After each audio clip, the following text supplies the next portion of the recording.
Hello and welcome. The first comment here, question. I can't see a question mark, so let's see what we have. Hello from Idaho. Okay. I have watched your channel for quite some time now.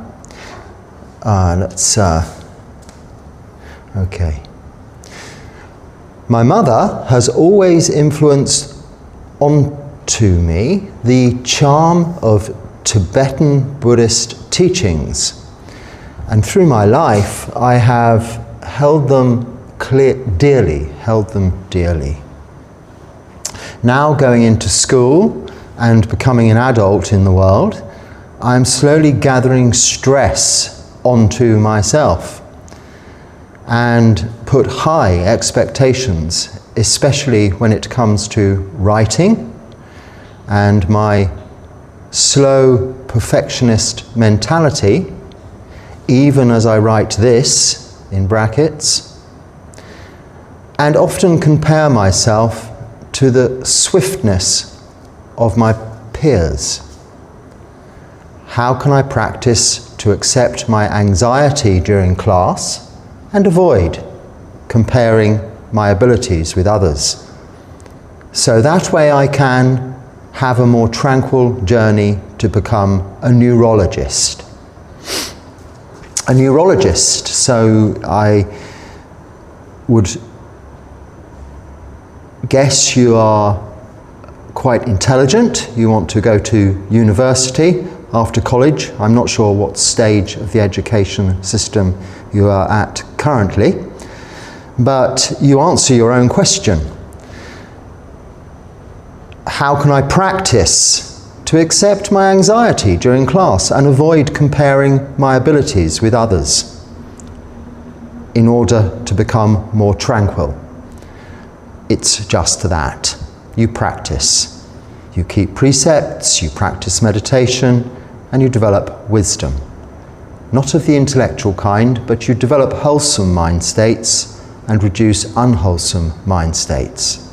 And this will lead to, firstly in meditation, samatha, tranquil and peaceful, calm states of mind. Now, I know, or I think, let's say, because I cannot be sure, as I haven't studied it, but yes, the Tibetan tradition is full of information and knowledge, and can be seen by some of us outsiders as very intellectual. It requires a lot of study and learning and intellectual analysis. Part of its tradition is in debate and discussion. The Buddha was not involved in this. This came later with the Buddhist universities such as Nalanda. But in the time of the Buddha, and what the Buddha discovered was the very simple teachings he's passed on to us, his legacy of the Four Noble Truths, which incorporates that Noble Eightfold Path of Sila, Samadhi, Panya, precepts, meditation and wisdom. That is included in all schools of Buddhism and traditions subsequently, but sometimes and very often just forgotten and left aside. So in wisdom, in the Noble Eightfold Path, right view, we have this understanding that all things are impermanent, anicca, all things are unsatisfactory, dukkha. And this physical body, this thinking brain, is not a self. We have no control over this or what influences it externally. We can only be. Not become, but be, as it is, and just that. So you say, your mother has influenced onto me, and then you go on to you are slowly gathering stress onto myself. Are you blaming external forces there? Or are you admitting to yourself, you're pulling all of this in to the cooking pot as additional ingredients, gathering stress? Why do that? Just don't. Stop doing it and just that. As far as perfectionism is concerned, I can understand. We can be, especially whilst developing and practicing mindfulness, a little bit obsessional about getting things just right. I know when I set up this phone for recording these talks, I like to have it level, everything central, in its right place. If I sit down here and it doesn't look so, I'll probably start again. Take 2, take 3, take 4. What is this perfectionism resulting in? Suffering. It's the cause of suffering. It's wanting things to be other than they are. But that doesn't mean to say we don't try and perfect what it is we're doing, but we do this with samasati, right mindfulness, knowing why we are doing it. Why are we getting the shot, the frame level, straight, central? In order that others can enjoy the experience along with you comfortably, rather than sitting and watching like this or like that, or with their phone like this and, oh, this is a bit messy. It just shows care and attention. And likewise in your work, you must, as a student, apply yourself as diligently as possible, but only as possible within your capabilities, towards learning the subject matter you are being taught. But you can do no more than that. You may pass your exams, you may go on to your neurological studies, you may not. But if you don't put in the effort, you won't. But the effort does not mean to be the creation of additional suffering through taking on too much. So you mention about your mother has always influenced the charm of Tibetan Buddhism teachings through your life, and you've held them dearly, clung to, perhaps. You're learning some long sutra and mantra and repeating it and doing practices, devotional practices. Maybe that's getting in your way. I'm not saying stop doing those, but why are you doing them? What are they achieving? Then you go straight on to say that now you're going to school, becoming an adult in the world, you're gathering stress. Who hasn't done that? Every adult has gone to school or been educated in some way and has been a child at some point. There is suffering. This is what the Buddha teaches us. This road, this path is not an easy one in household life. It's full of obstacles and confusion. But the Buddha teaches us through this path of practice the way out of that confusion, delusion, to be free from greed, hatred and delusion through this practice. Understanding suffering, its cause, that it can be eradicated, ended, through following the Noble Eightfold Path of right view, right intention, speech, action, livelihood, effort, mindfulness and concentration. That is what Buddhism is. That is what the Buddha teaches us all. Whether we want to become a neuroscientist, neurologist, neurosurgeon, or whether we want to work in that same institution, that hospital, cleaning, sweeping the floors, attending to the toilets, there is still suffering. All suffering comes as a result of greed, hatred and delusion. whether you are a neuroscientist or a janitor, a cleaner. It is the same. We are common brothers and sisters in the Dharma in that sense. We are all aging, sickening, and dying eventually. So your comparison to your peers is just an expression of your delusion. For someone intent on intellectualism, you are very confused. For someone intent on perfectionism, we cannot be perfect. You are not perfect. It is never right. The camera could be a little over there, could be a little over there. I choose to put it there. The worst place, because there it needs to be central. There it doesn't matter so much. Or there.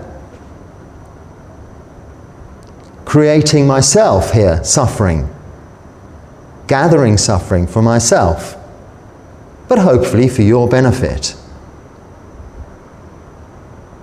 So think, what is it you're doing? Why are you doing it? This is really applying sati sampajana, mindfulness for every occasion, in every situation.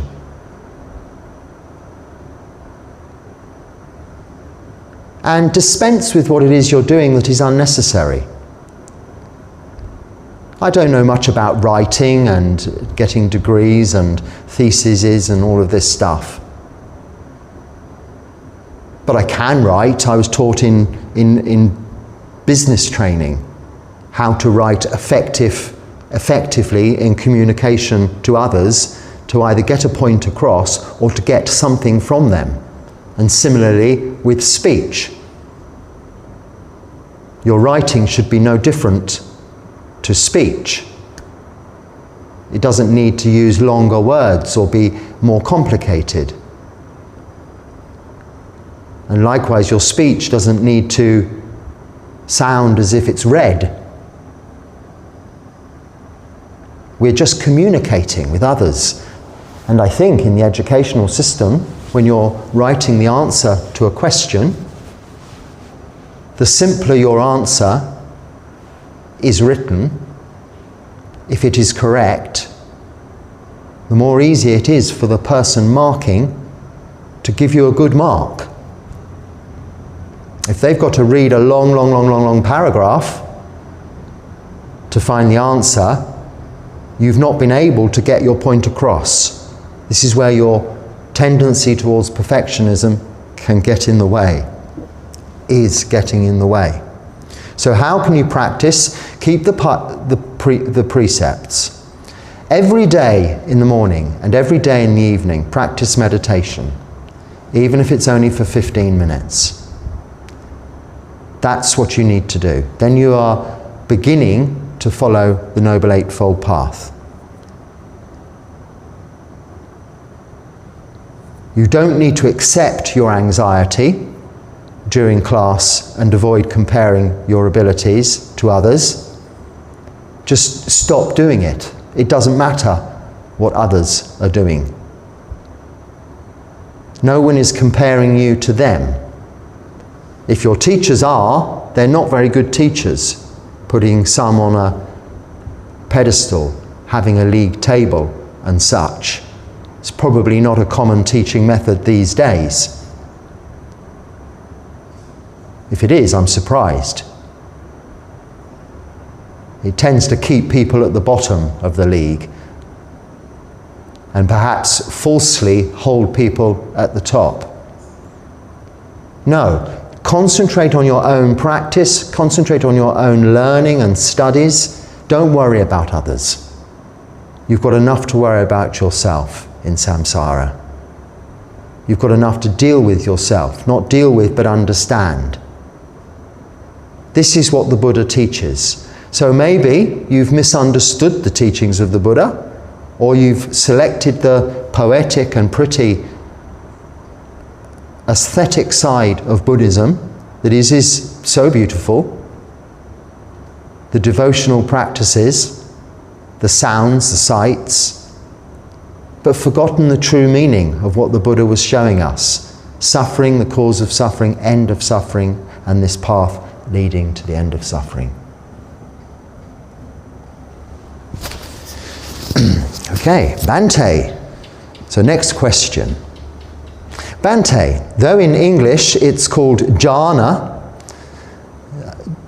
correct Pali word is dhyana. Notice I pronounce these words phonetically and without an accent, because we cannot know 2,570 years ago what accent people had. We also are not completely sure as to what specific language any of these teachings were first written down in. It was actually somewhere close to Pali, but neither Pali nor Sanskrit. I'll say that first. Now you say in English it's called jhana, spelled J-H-A-N-A. There's no such English word. That is not an English word. It's not, it maybe have crept into an English dictionary of late, but I doubt it. That is a Pali word, jhana, which means deeply absorbed states of meditation. If you look at a Pali dictionary, you will find the word jhana, J-H-A-N-A, in a Pali dictionary. The word dhyana, D-H-Y-A-N-A, is a Sanskrit word. If you look in a Sanskrit dictionary, you'll find the word dhyana, which is the word they use here in Sri Lanka for jhana. And I was corrected only yesterday. I said jhana, and everybody was saying in the audience, jhana. No, it's dhyana, dhyana. I say it's a Nicha Dukkha Anatta. They say, no, it's a Nichiyaya Dukkhiyaya Anattayara, or whatever. I say, no, accents, it doesn't matter. We can sit arguing about accents for the rest of the afternoon and pronunciation. If we just use the phonetic pronunciation as one does in Latin, back in our school days when we were learning Latin, we were taught we didn't know the accent of those speaking it.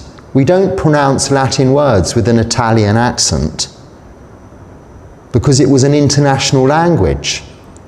We pronounce the words phonetically. However, it is not correct to say the Pali word is jhana. It is not. The Pali word is jhana, J-H-A-N-A, with an accent over the first A, jhana, jhana. Dhyana is a Sanskrit word. You can Wikipedia it, Google it, you can get a Pali dictionary from the library or a Sanskrit dictionary from the library.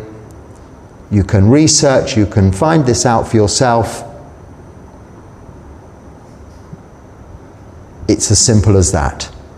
Meaning the same thing, but it doesn't really matter, does it? They sound the same if they're said relatively quickly. But jhana is jhana. And it's certainly not an English word. Deeply absorbed meditation. We don't have a good English word, singular word. We only have a phrase, deeply absorbed states of meditation. Okay, another question about my correctness or incorrectness here. What I was taught in the Vinaya training and its history, you are wrong. So I think I should say, from what I was taught in Vinaya training and its history, you are wrong. Okay, so this is relating to where I said that under no circumstances can a bhikkhu touch a woman, or be alone with a woman, I think is actually what I said. Under no circumstances can a bhikkhu be alone with a woman. And I'll go on to explain that in a minute. The precept says, alone in a secluded place. Also, Vinaya says, we can't touch a woman with sexual intent. Doesn't say you can't touch. Am I wrong here? No, you're not wrong there. You're absolutely correct. It's a matter of interpretation. And yes, to some extent I'm wrong if I gave anyone that impression that the Vinaya specifically says we cannot be alone with a woman and we cannot touch a woman, because yes, it does say we cannot be alone in a secluded place, and it does say we cannot touch a woman with intent. So you're absolutely correct. However, as a forest monk living in seclusion, the only way one could be alone with a woman is in a secluded place. It is where I am. Other than on Pindapata, when I encounter lay practitioners, I don't encounter lay practitioners anywhere else, or if I were to visit their home. But either way, I would avoid successfully being alone with a woman in a secluded place by never being alone with a woman. So if I interpret that precept as to never being alone with a woman, I can never accidentally be alone with a woman in a secluded place. And that is how most forest practitioners, monks, Dhutanga monks, interpret that rule of Vinaya. Just never be alone with a woman, and then no harm is done. It cannot go wrong. And as for touching with or without intent, why on earth would you ever need or have cause, occasion to touch a woman or a member of the opposite sex, or anyone for that matter? Why on earth do you wish, or anyone want, to try and find loopholes to do things that are only going to lead to misunderstanding and ultimately a considerable amount of suffering? Just keep it simple. Never be alone with a woman and never touch anyone. I was so glad when, not COVID came along generally speaking, but when the aspect of COVID relating to us not being able to touch other people was enforced, I was so relieved, so glad. No more hugging, no more shaking hands, no more getting too close into other people's space. That's, for me, especially as I was then a very deeply practicing Buddhist and perhaps a little bit overzealous with these things, that was such a relief. I couldn't touch anyone else and they couldn't touch me. Well, thank heavens for that, I said to myself. Keep a meter or so, whatever it is, away from everyone else. Oh, well, thank heavens for that. I mean, largely it was blatantly disregarded where I was living through most of that. In India, it was still rammed-packed, solid crowds wherever I went. But nevertheless, there was no unnecessary touching, hugging. But the whole point of these Vinaya rules are to avoid any misunderstanding or anything leading to something else. So you go on to say, I think we share the same Dharma Gupta Vinaya. This is the stricter form of Vinaya adopted by the forest tradition monks, so yes. How can it be, like you say, or were my teachers wrong? No, your teachers were not wrong, but as I say, I have perhaps not explained myself well. But these offences are not within the main, well, they're in the main body of the Vinaya, but they're up to interpretation. Specifically, they are the two aniyata offences. They have no definable penalty. So, for instance, if you were to steal or murder a human, you're immediately disrobed. Whether you're physically disrobed or not, you're no longer a bhikkhu. It has a definable penalty. If you are to be found alone with a woman in a secluded place, it is dependent on the perception of others. You cannot find yourself alone with a woman in a secluded place. Well, you can, but you're not necessarily to know that you're in a secluded place. All the people that were present, making that not a secluded place, may have gone. And then one person comes along and sees you alone in a secluded place. So it's rather wishy-washy. open to interpretation, these two offences. And maybe I should have explained that. But really, what's the need? What's the point? Why do I need to explain that? Just don't touch women and don't be alone with them if you're a bhikkhu. And if I was in the company of other bhikkhus whom wanted to be alone with women or wanted to touch anyone for that matter, I would probably take myself away from that company. And similarly, I don't ever put myself in situations, and this is of no difficulty whatsoever. There's no difficulty in this. I never leave myself or put myself in situations where I'm really alone with anyone, other than maybe another man, a grown man. But I never allow myself, or it never crops up. The occasion never arises, put it that way, where I'm alone with children or alone with women. I'm usually talking to someone in the presence of others. And that is what I was explaining. There can never be a misunderstanding then. Oh, he did this to me, he said that. In the churches, in the big institutions throughout the world, there is so much scandal comes out, which cannot happen if you're never alone with someone, because there are always witnesses.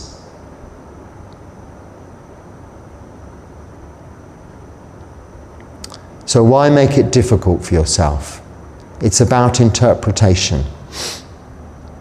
Okay, the next question. Is it due to temptation? Well, a nice short question. Is what due to temptation? Okay, let me read the rest of this. I am uneducated on Buddhism, but I have experienced Christianity, where it is common that women are treated as lesser to men, largely due to women being seen as sexual objects rather than human beings.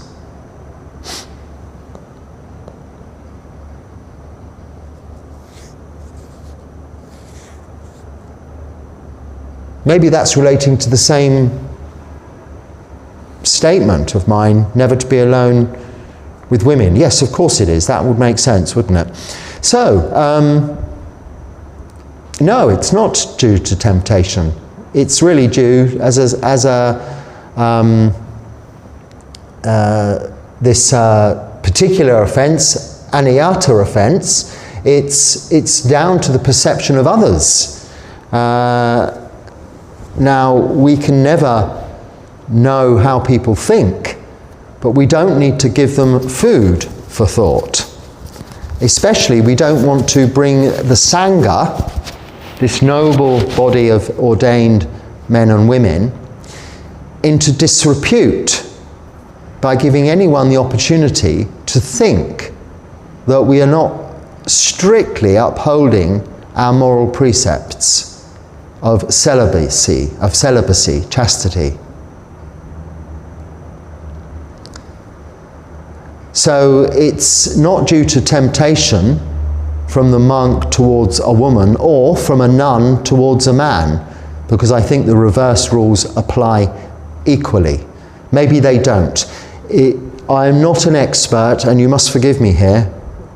Well, I don't seek forgiveness. I have no need to be an expert on Bhikkhuni Vinaya, which is extended somewhat. There's another question coming up about that later, so we'll speak more on it then. But they have 311 rules, whereas a bhikkhu has only 227. I say only, it's still a huge number. We have some cat goings on. I find that sound quite disturbing, don't you? Anyway, we'll let them get on with it, because I don't think you can hear it as loudly as I can. So yes, again, I mean, in big institutions, and religions, that's including religions, there is often this whole sexual conflict, friction.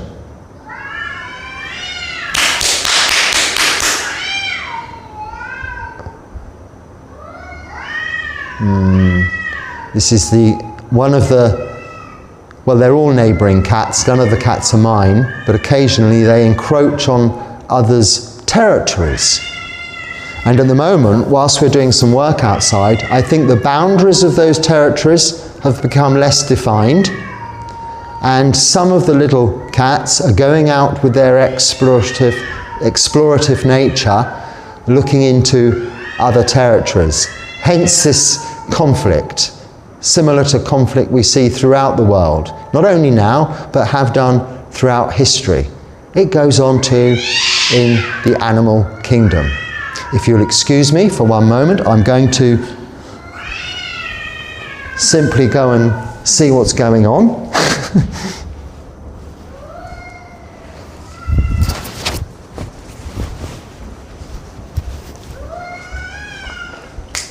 Hey, puppets.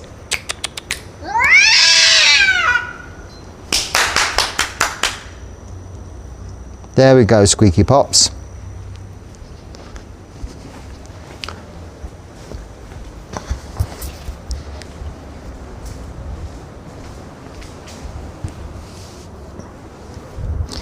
So, excuse me for that, but Squeaky Pops was having a battle with a neighbouring cat. No physical contact, just a lot of noise. And yes, so I understand the question. Is it due to temptation? Well, it's not so much about temptation, no. It's about making everything clear and above board. I think they call it these days in schools and such like safeguarding, don't they? I think I'm right in saying, or I could be wrong, but I don't think these days your teacher can give you a lift home from school. My headmistress at my little school she was a relatively old lady. She'd give us all sorts of treats. She used to give me a lift home from school in her very old clapped out car and give me pocket money and give me sweets and all of these things very innocently, very harmlessly. If you got muddy playing football, she'd put you in a big dustbin full of cold water, strip you off and clean you and things like this. And this was considered quite normal back in those days. But I'm pretty sure that under current safeguarding regulations, that would be considerably out of order and something that would be perceived by others, and wrongly so in this case, as a very unwholesome activity indeed, and probably lead to that teacher or that person in authority losing their position. But, you know, times change. However, back in the time of the Buddha, and this Vinaya, what it's referring to is the ordained body of monks and nuns, men and women. And in order to uphold and keep the strict code of conduct that they have adopted, they have to have such safeguarding measures in place. The Buddha put them in place during his 45 years of teaching through a long process of trial and error, seeing how mistakes happened, things went wrong, and then adding to the Vinaya until it was so large that eventually he said that after I've gone, this is my legacy, but it can be adapted, but only to some extent. I'm not sure he added that caveat, but we must interpret it logically. There will always be occasions when one might have to be alone with a woman. For instance, as I described, in the lift, going up and down a tall building, a woman might get in, you'd be alone with her. However, if you can take the stairs, and that will never happen. there can be no false or true accusations. It's not about temptation, no.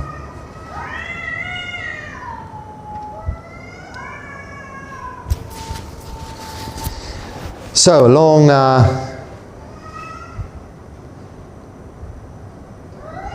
right,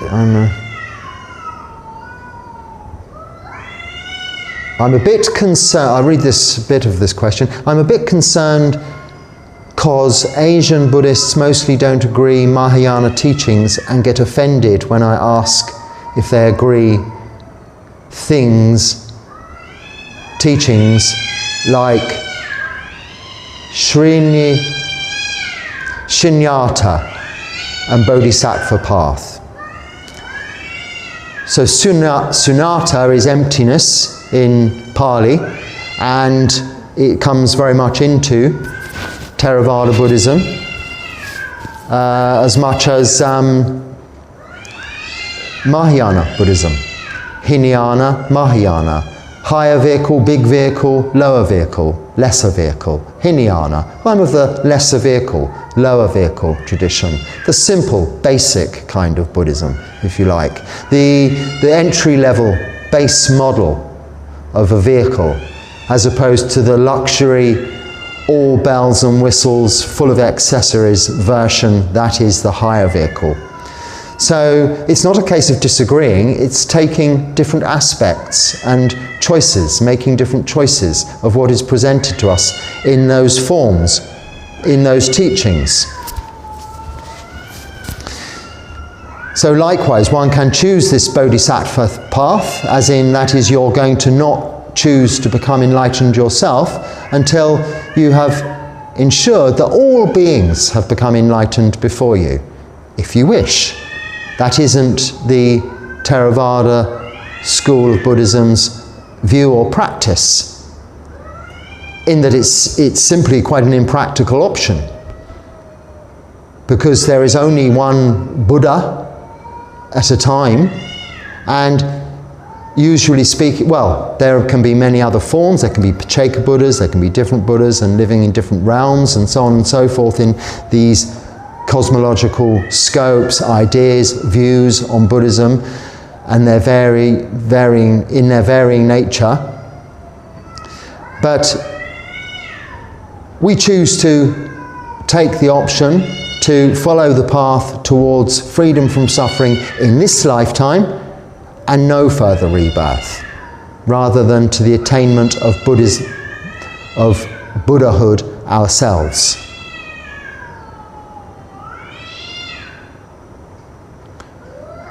Excuse me again. You can just click your screen, fast forward 10 seconds. I'm going to have to do this because it's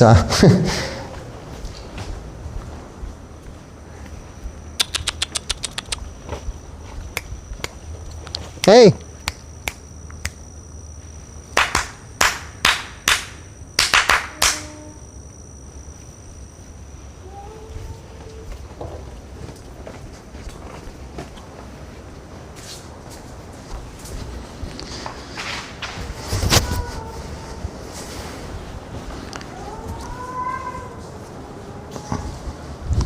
Oh, well, I think there's not much I can do about that. It's not so much, I don't know, violence. It's probably other defilements coming out in these feline friends. Never mind.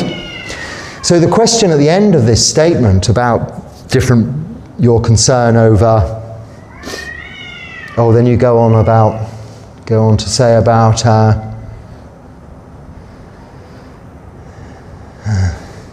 your views. So we don't discuss everybody and each and every one's views, or other philosophies, or even other schools of Buddhism by way of comparison, only where they're relevant in our practice, and our practice is of Sila, Samadhi, Panya. In that respect, there's no point dwelling on which is better, who's got it right, who's got it wrong. You will know from your own experience the results of your practice, how that comes to fruition or not. So you say, what do you think about Mahayana? and Tantrayana. I don't think about Mahayana and Tantrayana. I concentrate and focus on sila, moral precepts, samadhi, meditation, and developing wisdom, but not of the intellectual kind, understanding all of the different schools and teachings, but of just what the words of the Buddha say in the Pali Canon, in respect of our practice, this Noble Eightfold Path.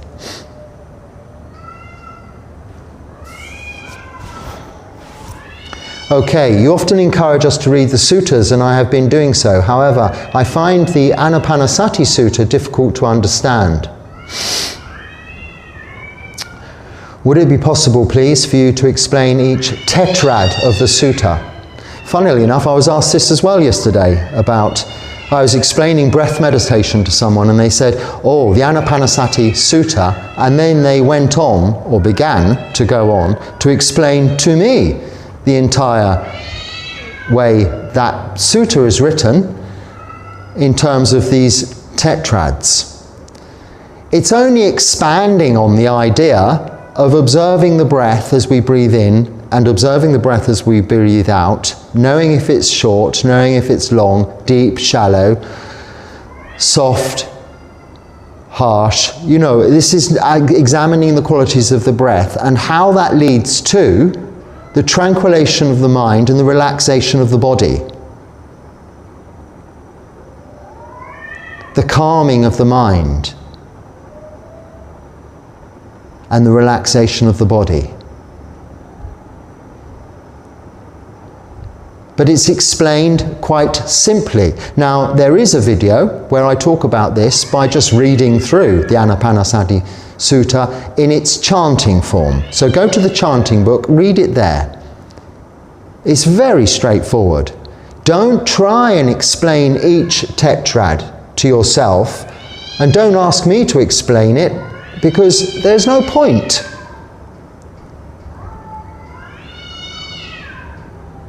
You can read it for yourself. If it doesn't make sense, it doesn't matter. It isn't necessary for it to literally, in terms of literaturally make sense to you.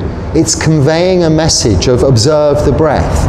Now you say, for example, when the Buddha says, I breathe in conscious of the whole body, I breathe out conscious of the whole body, what exactly does that mean?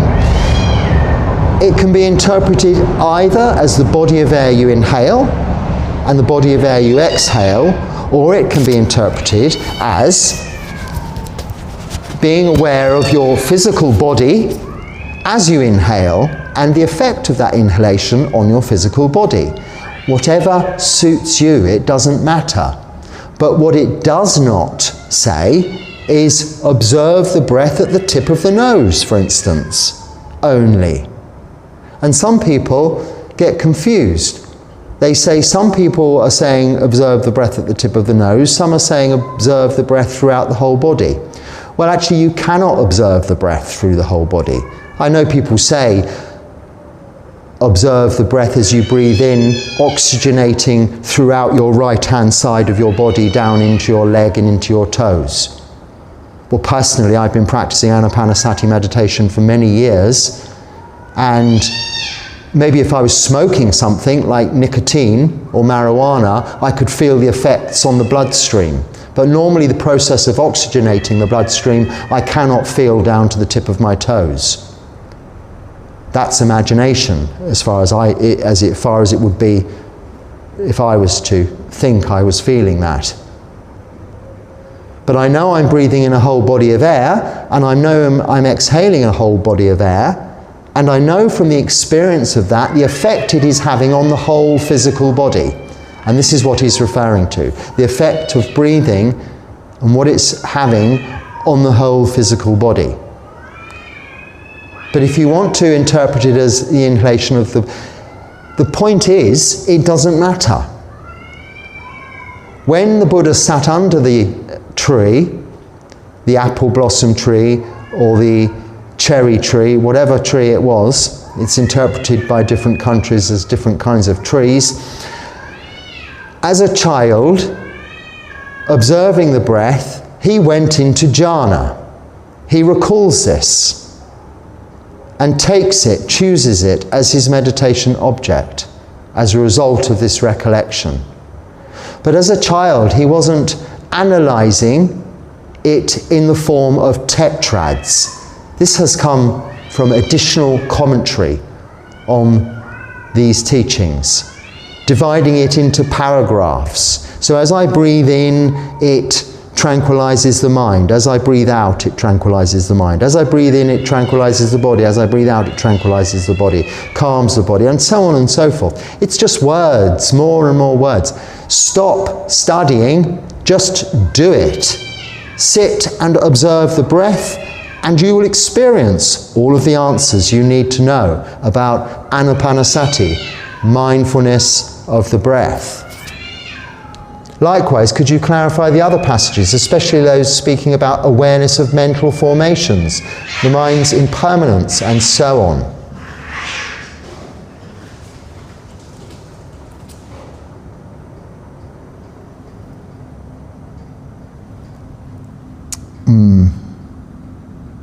Is that even a cat?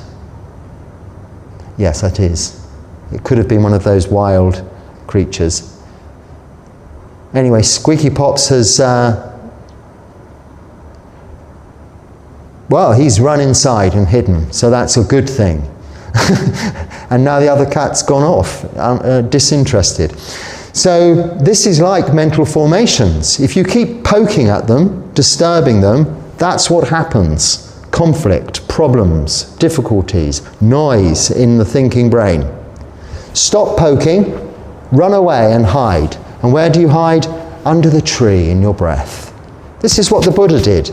And he went into jhana as a child without intellectual examination of what he was doing. We've all done it as children, haven't we? Sat there, laid under the sun in the summer, not a care in the world, just breathing.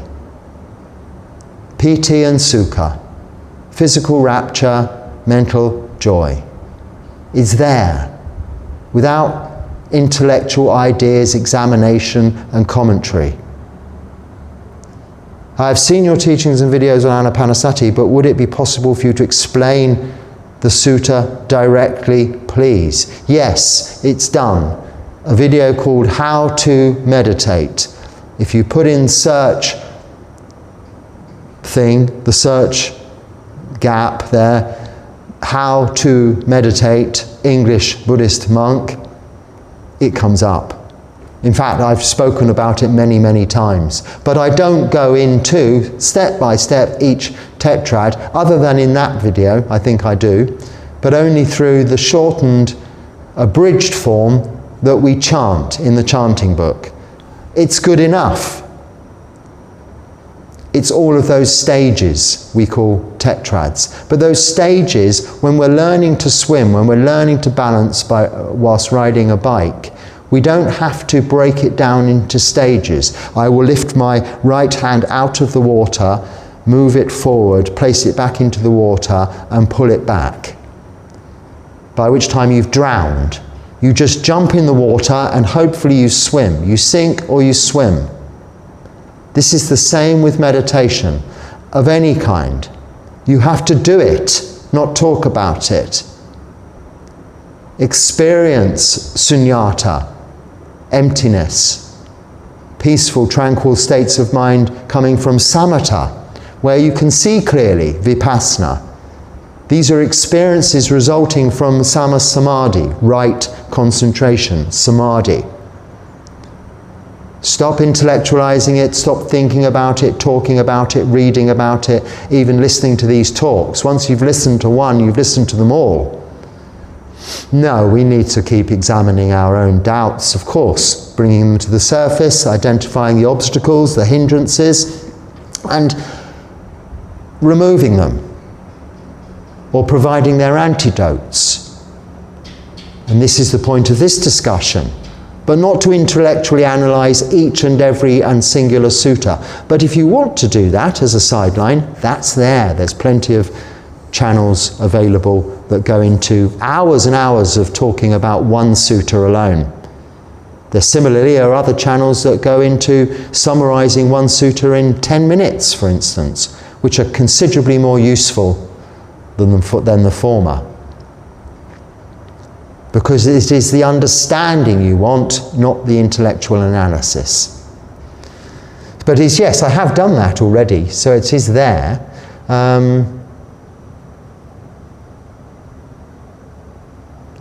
It says, many forest monks speak about the body of the breath, observing the breath so deeply that samadhi is attained. So, I mean, the whole point of meditation is to attain to samadhi, not attain to samadhi, but develop samadhi, concentration, focus, and then that will lead to jhana, deeply absorbed states of meditation.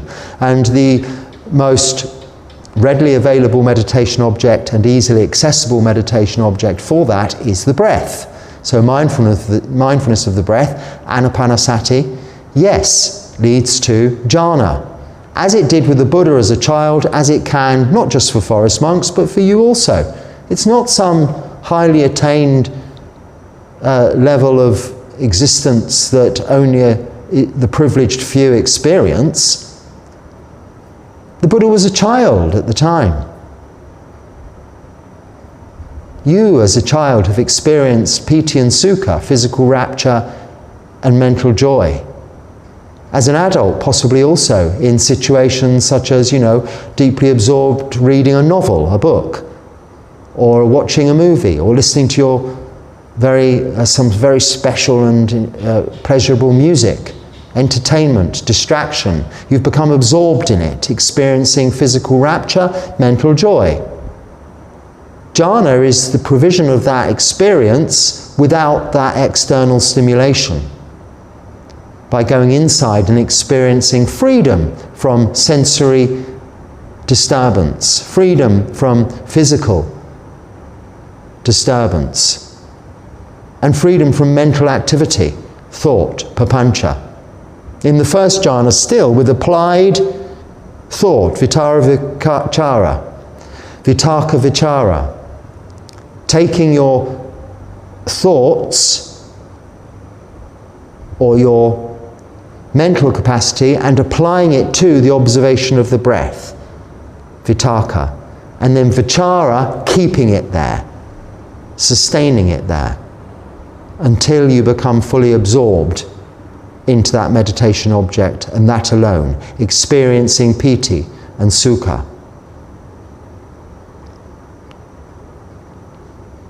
It's very clear, it's not difficult to understand if you do it. If you read a book on how to swim, read a book on how to balance on a bicycle, it will be so complicated. There is not even such a book. There are not even such books. It's not like the recipes and method for making a cake. It's too complex. How to swim. How do you write that down? How do you describe it to another? No, you just jump in the water. Okay, moving on to the next question. And apologies for the interruptions. We are now at peace. And I've lost track of the time completely, but I think we're okay.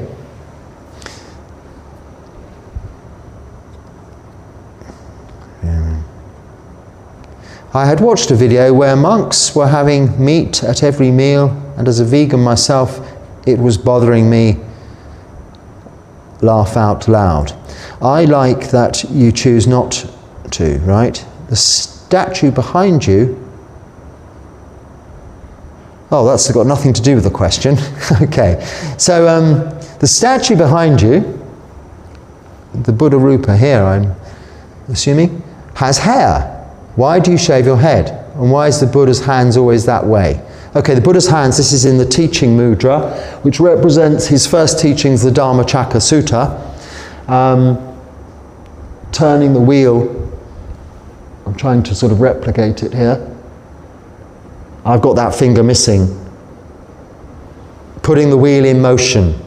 The Dharma wheel, chakra, is wheel. The Four Noble Truths, basically, inclusive of the Noble Eightfold Path. And the three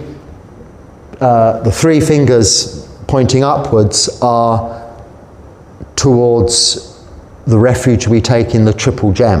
This is a mudra, and a common mudra that you'll see one of in most Buddha statues, Buddha rupas.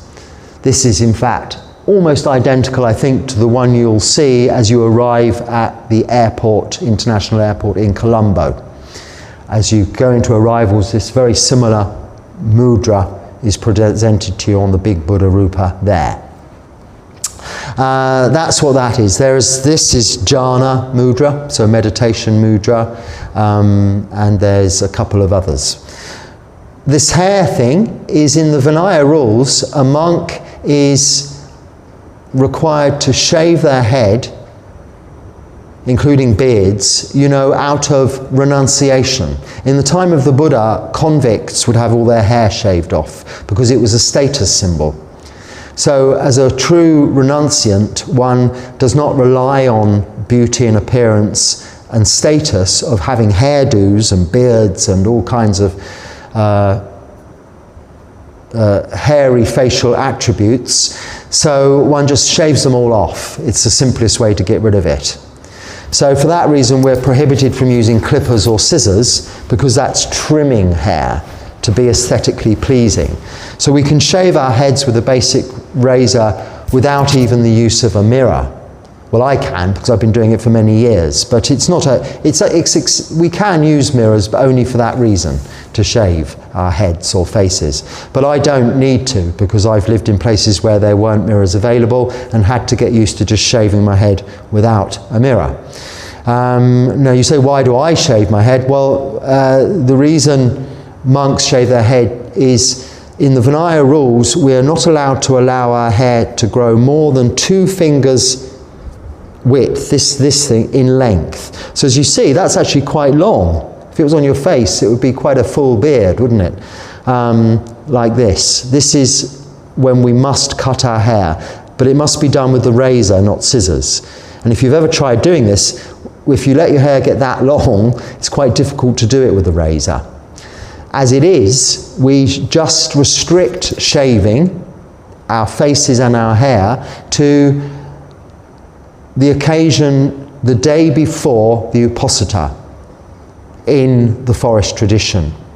It's neither letting your hair grow to its maximum length, because everyone's hair grows at a different pace, of 2 fingers width, or overly doing it and shaving your head every day, which is quite unnecessary. It's somewhere in between. Again, the middle way, the middle path. So every 15 days, we shave our head before the day before the new moon and the day before the full moon. By which time it's not even got to the length of a 1 finger's width.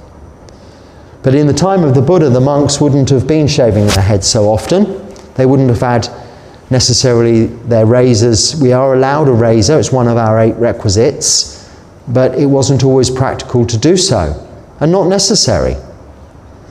So the Buddha's hair was unusually, for where he comes from, curly. However, interestingly enough, there are very many Sri Lankan men and women who have naturally curly black hair. So when your hair is curly and very short, it looks like this, like bubbles. And it's just an indication, and that's the way we have portrayed the Buddha in these images. He hasn't got his long hair, big ponytail sort of thing. That was cut off when he renounced worldly life. But what remains is short hair, but being as it's curly, it's there. It doesn't look shaved or cut. But he would have perhaps every now and again with his Sangha, when they probably did it communally, all shaved their heads, each other's heads, and at ordination, as part of the ordination ceremony, there is a certain amount of hair cutting, shaving that goes on. So that's why we shave our heads, but let's look at the most practical reason for it. It's cleanliness, hygiene. Hair is very prone to getting dirty, holding grease, can be smelly as a result of that. If you have none, it's much easier to keep clean. I can chuck water over myself and I'm clean. There's not much need for much attention to washing and conditioning and treating hair in any way. There is none. It grows a bit. I'm scruffy today. We're approaching Uposita. In the next video, it'll all be gone again. That's why. Hygiene, simplicity, and lack of vanity. I used to have, before I was a monk, before I ordained, I had very long hair. Can't imagine that, can you? I can't now. I can sort of feel it still. You've got this sort of body memory, muscle memory, putting it in a ponytail, because it was always in a ponytail. Pointless being long, really, but there we are. We have these things, these accessories. When we renounce worldly life, we let go of all of that.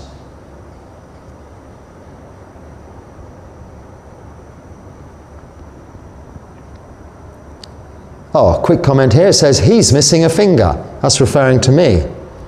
And I replied, or is there a finger somewhere missing a monk, I wonder? Think about that. Is it true that some Asian countries, the suicide rate is high among monks? If so, what might be the cause? No, it's not true. So I've lived in a few Asian countries for a long time now, and only really amongst monks, and I've only ever heard of suicide of monks historically, and then only on 1 or 2 occasions, relatively locally, but some time ago. And it wasn't really as a result of anything to do with monastic life.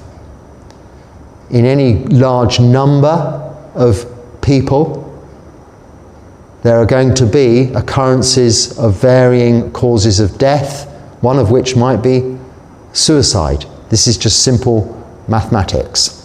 But certainly no, there's no high rate of suicide. I would say perhaps the rate of suicide is far less amongst monks and nuns than in any other collection or group of people. So that's a misunderstanding. There was an occasion when the Buddha was teaching Asubha and went away, Asubha practices. And it was a little perhaps misinterpreted, misunderstood by his Sangha, and when he returned, many of the monks had committed suicide because they could just no longer live with themselves. So this is where he adapted the teachings in that practice from that experience. But this is, part of the suttas, part of very old and handed down interpretations of teachings, and could be to some extent allegorical as opposed to fact. But in the modern day, certainly no, that is not something that is correct. And then finally, well, what do you do with the money you make from your YouTube channel? Well, I don't make any money from this YouTube channel. It is all the advertisements during the video are turned off. Now, there may be advertisements prior. This is where people who are on YouTube get money from, I think, advertisements. This Dharma is offered for free. And because we have a certain number of subscribers, a large number of subscribers, it can be controlled so that we can turn off the advertising. But we have no control over the advertising prior to you watching this video or what might come afterwards. That comes as a result of whatever you've been searching for yourselves in other areas on the internet, using Google or what have you. Algorithms, I think, or something, pick up what your interests are. So if you're getting a lot of adverts for pizza before you can watch this video, it's because you generally haven't expressed an interest somewhere in fast food. So you'll get advertisements. But no, we don't make money from YouTube. Now, I do receive online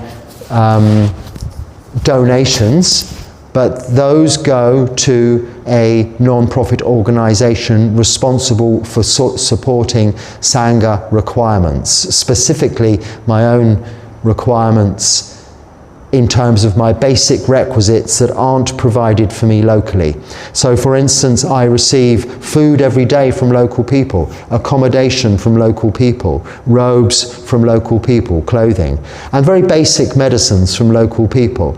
But recently I had to go for an MRI scan to check out some goings on in my head relating to my eyes. Now, this has to be done in a private hospital in Colombo, and that had to be paid for. Now that comes from Sangha funds, which are there for such purposes, rather than burdening local people.